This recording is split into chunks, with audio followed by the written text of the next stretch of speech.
నమస్తే దోస్తులు, తెలంగాణ శనార్థులు. ఇక్కడ నమస్తే తెలంగాణలో చూసినట్లయితే మంగళవారం ఆర్టీసీ బస్సులు సమయానికి రాకపోవడంతో ఎల్బీ నగర్ బస్టాప్లో నరకయాతన అనుభవిస్తున్న విద్యార్థులు, ఉద్యోగాలు.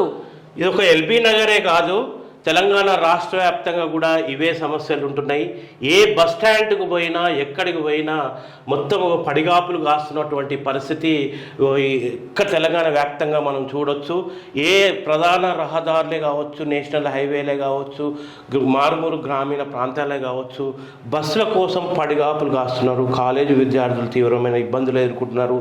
ముసలి వాళ్ళు తీవ్రమైనటువంటి ఇబ్బందులు ఎదుర్కొంటున్నారు. వృద్ధులు పాపం వాళ్ళకి చేత కాదు, కిక్కిరిసేటటువంటి బస్సులలో నరకయాతన అనుభవిస్తున్నారు.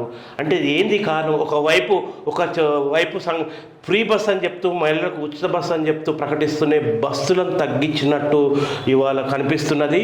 బస్సులను తగ్గించడం ద్వారా కిక్కిరిసే నరకప్రాయమైనటువంటి ప్రయాణాన్ని ప్రజలు భరించలేక బస్సు ఎక్కలేము అనే స్థితికి గవర్నమెంట్ తీసుకొస్తుంది. అంటే ఈ వద్దయ్యా, ఈ ఫ్రీ బస్సే వద్దు నాయనో, ఈ ఫ్రీ బస్సే వద్దు అనే కాడికి తీసుకొస్తుంది. అందులో భాగమే ఇట్లా చేస్తుంది ఆ ప్రభుత్వం అని ఇవాళ ప్రజలు చర్చించుకుంటున్నటువంటి పరిస్థితి.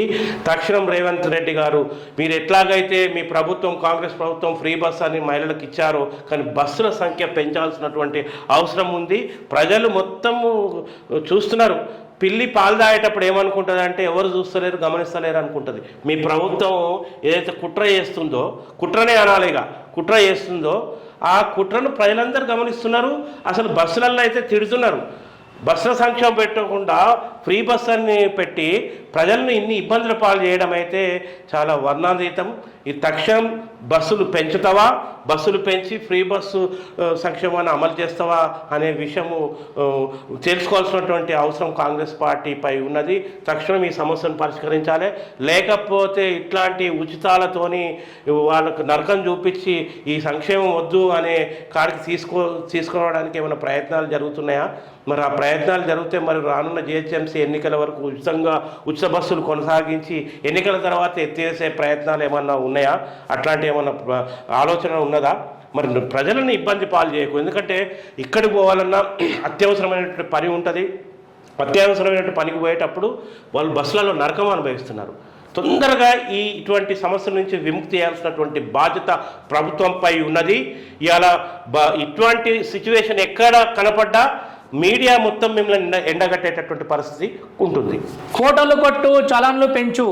ప్రజాపాలనలో గాలి కొదిలేసిన ట్రాఫిక్ నియంత్రణ 5 నెలలలో 27.16% పెరిగిన ఉల్లంఘనలు. రోడ్డుపై పాదచారులు నడవాలంటే గగనమే. అటకెక్కిన రోప్, పెరిగిన సౌండ్ పొల్యూషన్. వాస్తవంగా సిటీలో మొత్తం ఇలా జిహెచ్ఎంసీ హైదరాబాద్ పరిధిలో మొత్తం రోడ్లన్నీ కూడా ఒక వయలెంట్గా మారిపోయినటువంటి పరిస్థితి. కొందరు యువకులైతే రేస్ బైక్ల ద్వారా అడ్డగోలుగా పోతూ, ఇవాళ మైనర్లు కూడా అడ్డగోలు స్పీడ్గా పోతూ చాలా ప్రమాదాలకు కారణమవుతున్నారు. వాళ్ళు ఈ రకంగా స్పీడ్గా పోయి, వేగంగా పోయి ఇతరులకు నష్టం కలిగిస్తున్నారు. చిన్న పిల్లలు, రోడ్డు దాటేటటువంటి పిల్లలు, లేకపోతే ఇతర వాహనాలపై ఉన్నటువంటి చిన్నపిల్లలు, వృద్ధులు అనేకమైనటువంటి ప్రమాదాలకు గురవుతున్నారు వాళ్ళు రేస్ బైకుల ద్వారా. కాబట్టి తక్షణం దీనిపై ఒక పటిష్టమైనటువంటి చర్యలు తీసుకోవాలి. కేవలం ప్రతి ప్రభుత్వం, గత ప్రభుత్వాలు ఏం చేసినాయి, మొత్తం ప్రజల వాహనదారుల జేబులకే చిల్లు పొడిసి ఇలా ఫైన్లు వేయాలి, సీక్రెట్గా ఫోటోలు దింపాలి, మళ్ళీ అక్రమ చలాన్లు వేసేటటువంటి సంస్కృతి మన సిటీలో నిత్యకృత్యం చూస్తున్నాం. కానీ దీన్ని అన్నింటినీ ప్రక్షాళన చేసే వైపుగా ఒక నూతన ప్రభుత్వం ఏర్పడ్డప్పుడు కాంగ్రెస్ పార్టీ గత ప్రభుత్వాల్లో చేసినటువంటి తప్పిదాలకు దూరంగా కొంత సంస్కరణల వైపు, ట్రాఫిక్ అనేది సిటీలో ఎట్లా సంస్కరించాలి, ఒక అభ్యుదయ సంస్కరణల వైపు పోతే ఈ మార్పు వస్తుంది. అంతవరకు రాదు. ఎందుకంటే ఏదో ఫోటోలు కొట్టి ఛాలెంజ్లు పెంచుకొని తమ గల్లా నింపుకునేటటువంటి ప్రయత్నాలు టార్గెట్గా పెట్టుకునే ఈ ప్రభుత్వాలు ఇవాళ వాస్తవంగా అన్నీ అట్లాంటివి జరుగుతున్నాయి. ప్రజా సంక్షేమాన్ని దృష్టిలో పెట్టుకొని ట్రాఫిక్ నిబంధనలు ఉండాలి తప్పితే వసూళ్ళ లాగా ఛాలెంజ్లు పెంచుకొని ఖజాను నింపుకునేటటువంటి ఒక వ్యవస్థ ఉండొద్దు. ఈ వ్యవస్థ కూడా ప్రజల్ని ఒక వంచేటటువంటి ఇట్లాంటి విధానాలు అనుసరిస్తే ప్రజలను వంచడమే అనేది స్పష్టమవుతుంది. ఎందుకంటే ప్రజలు తిట్టుకుంటున్నారు. మీరు ట్రాఫిక్ నిబంధనలు అభ్యుదయకరంగా ఉండాలి. అభ్యుదయకరంగా అంటే ఒక హెల్మెట్ లేదంటే హెల్మెట్కు సంబంధించినటువంటి అవేర్నెస్కి సంబంధించినటువంటి ఒక అభ్యుదయకరంగా ఏదని చెప్తే బాగుంటుంది. కానీ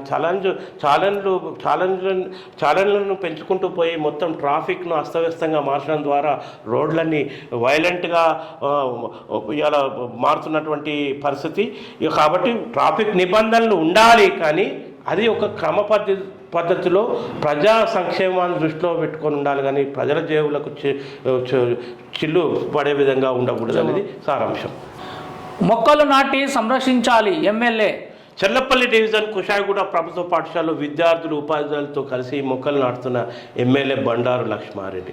మొక్కలు నాటడమే కాదు, మొక్కలను సంరక్షణ అనేది చాలా ముఖ్యమైనటువంటి అంశం. మనం చాలా చోట్లల్లో ఇలా వర్షాకాలం వచ్చిందంటే చాలు మొక్కలు నాటేటటువంటి కార్యక్రమం ఉంటుంది, కానీ వాటిని విధిగా సంరక్షించనే బాగుంటుంది. ఉప్పల్ ఎమ్మెల్యే మొక్కలు నాటుతున్నటువంటి దృశ్యం మనం చెర్లపల్లిలో డివిజన్లో మనం చూడవచ్చు. గంజాయి విక్రయిస్తున్న వ్యక్తులు అరెస్ట్. మేడ్చల్ ఎక్సైజ్ పోలీసులు అదుపులో గంజాయి అమ్ముతున్న వ్యక్తులు పోలీస్ స్వాధీనం చేసుకున్న గంజాయి సెల్ ఫోన్. గంజాయి విక్రయిస్తున్న 2 వ్యక్తులను మేడ్చల్ ఎక్సైజ్ అధికారులు అరెస్ట్ చేసి రిమాండ్కు తరలించారు. ఈ సంఘటన తూముకుంట మున్సిపాలిటీ దేవరంజాల్లో పరిధిలో మంగళవారం చోటు చేసుకుంది.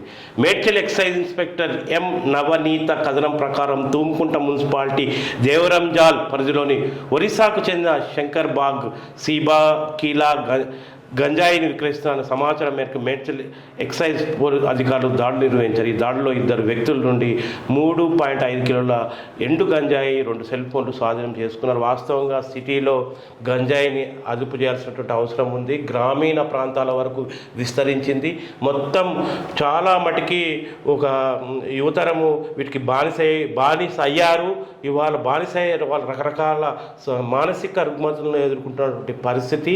వాళ్ళు గంజాయితో మొదలై డ్రగ్స్ వరకు వెళ్తున్న పరిస్థితి. ఇలా మొత్తం మీద చూసుకుంటే హైదరాబాద్ మహానగర చుట్టుముట్టు ప్రాంతాల్లో ఈ గంజాయి ప్లస్ డ్రగ్స్ వాడకము కొంత రోజుకు ఎక్కువైపోతుంది. ఇప్పటికైనా పోలీస్ డిపార్ట్మెంట్ సంబంధిత శాఖలు స్పందించి తక్షణం చర్యలు తీసుకోవాలి. లేకపోతే వచ్చే తరం ఇలా మత్తులో తూగేటటువంటి పరిస్థితి ఉంటుంది. రోజుకు పెరుగుతుంది. కాబట్టి దీన్ని అరికట్టాల్సినటువంటి బాధ్యతలు ఉంటాయి. వాస్తవంగా పోలీస్ డిపార్ట్మెంట్ ఇలా చూసుకుంటే ప్రధానంగా రాజకీయ నాయకుల యొక్క పనికి ఉపయోగించేటటువంటి సెక్యూరిటీ విభాగాలు కానీ ఇంకా తదితర ప్రాంతాల్లో బందోబస్తు కానీ వాళ్ళకు ఎక్కువగా అటు కేటాయిస్తున్నారు. కానీ ఇలా శాంతి భద్రతను కాపాడంలో భాగంగా ఇటువంటి వాటిని ఎండగట్టడానికి కూడా పోలీసులను అటువైపు విధుల్లోకి ఉంచేటట్టు చేయాలి, నిఘా పెంచాలి. తద్వారా ఈ గంజాయిని మనం అరికట్టగలుగుతాం. డంపింగ్ యార్డులుగా చెరువులు, భవన నిర్మాణ వ్యర్థాలు వేసి ఆక్రమణలు, కఠిన చట్టాలున్న నిస్సాయ స్థితిలో యంత్రాంగం.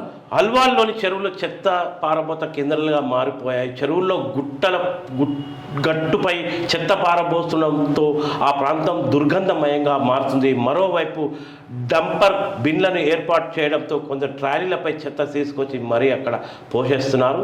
ఈ పరిస్థితి ఇక్కడి 2 ప్రధాన చెరువుల వద్ద నెలకొనుంది. అవి 2 జనావాసాల మధ్య ఉండడంతో సుందరీకరణ చేయాలన్న ప్రతిపాదన ఉంది. ఇది మంచి నిర్ణయం. ఇట్లా చెత్త పారబోస్తే దోమలకు కేంద్రాలుగా మారుతున్నటువంటి పరిస్థితి.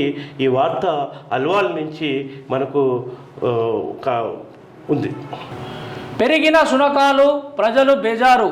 వెంటపడి గాయపరుస్తున్న వైనం. రాత్రి వేళలో బయటకు వెళ్ళాలంటే హడలే. మల్కాజ్గిరి సర్కిల్లో వీధి కుక్కల బెడద ఎక్కువ ఉంది. రాత్రి వేళల్లో బయటకు వెళ్ళాలంటే ప్రజలు తీవ్ర అవస్థలు పడుతున్నారు. ప్రధానంగా మనకు లాలాపేట్ నుంచి అండర్ రైల్వే బ్రిడ్జు, తర్వాత నిర్మానుష ప్రదేశాలు, రైలు పట్టాలు ఇవన్నీ మనకు కనిపిస్తుంటాయి. అది మల్కాజ్గిరికి సంబంధించినటువంటి ఏరియాలో ప్రధానంగా ఆ ప్రదేశాల్లో కుక్కలకు అడ్డాగా మారింది.